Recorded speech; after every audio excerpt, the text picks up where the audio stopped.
Hi hello welcome to రుచికర వంటలు. ఈరోజు మన ఛానల్లో ఆలూ బ్రెడ్ పకోడాను ఎలా చేయాలో చూద్దాం. ముందుగా ఒక బౌల్లో 1 కప్ శనగపిండి, అర కప్ బియ్యం పిండి, రుచికి సరిపడా ఉప్పును వేసుకొని ఒకసారి ఈ విధంగా మిక్స్ చేసుకోవాలి. అందులోనే 2 టేబుల్ స్పూన్ల నిమ్మరసాన్ని వేసుకొని కొద్దిగా వాటర్ని యాడ్ చేస్తూ పిండి మొత్తాన్ని ఈ విధంగా మరీ పల్చగా కాకుండా మరీ థిక్గా కాకుండా దోసల పిండిలాగా ఇలా కలుపుకోవాలి. ఇలా కలిపిన దాంట్లో పావు టీ స్పూన్ బేకింగ్ సోడా మరియు అర టేబుల్ స్పూన్ గరం మసాలాను వేసుకొని కలుపుకోవాలి.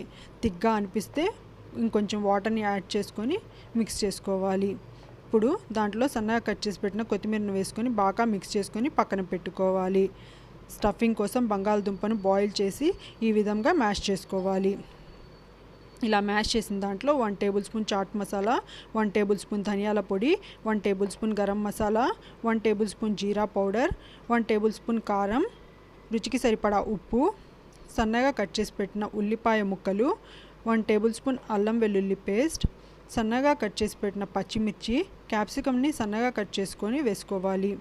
ఇప్పుడు అందులోనే కొత్తిమీరను కూడా సన్నగా కట్ చేసుకొని వేసుకోవాలి. దానిలో 2 టేబుల్ స్పూన్ల లెమన్ జ్యూస్ని వేసుకొని ఈ విధంగా బాగా మిక్స్ చేసుకోవాలి. ఇప్పుడు బ్రెడ్ పీసెస్ని తీసుకొని దాని సైడ్స్ని ఈ విధంగా కట్ చేసి తీసేయాలి. ఇలా కట్ చేసిన పీసెస్లో ఒక పీస్కి 1 సైడ్న ఈ విధంగా గ్రీన్ చట్నీని అప్లై చేసుకోవాలి. మరో పీస్కి ఒక సైడ్లో టమాటో కెచప్ని అదే విధంగా అప్లై చేసుకోవాలి. ఇప్పుడు ముందుగా ప్రిపేర్ చేసి పెట్టుకున్న ఆలూ స్టఫింగ్ని కూడా ఒక బ్రెడ్ పీస్ మీద ఈ విధంగా అప్లై చేసుకోవాలి. ఇలా అప్లై చేసిన దానిపైన మరో బ్రెడ్ పీస్తో ఈ విధంగా పెట్టుకొని ఒకసారి లైట్గా ప్రెస్ చేసి దాన్ని ట్రయాంగిల్ షేప్స్లో వీడియోలో చూపించిన విధంగా కట్ చేసుకోవాలి.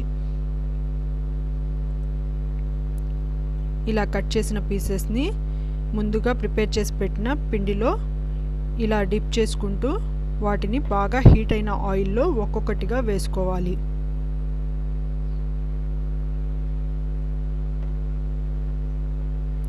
ఇలా వేసుకొని వాటిని మీడియం ఫ్లేమ్ మీద ఒక సైడ్ అంతా కలర్ చేంజ్ అయ్యేంత వరకు బాగా ఫ్రై చేసుకోవాలి.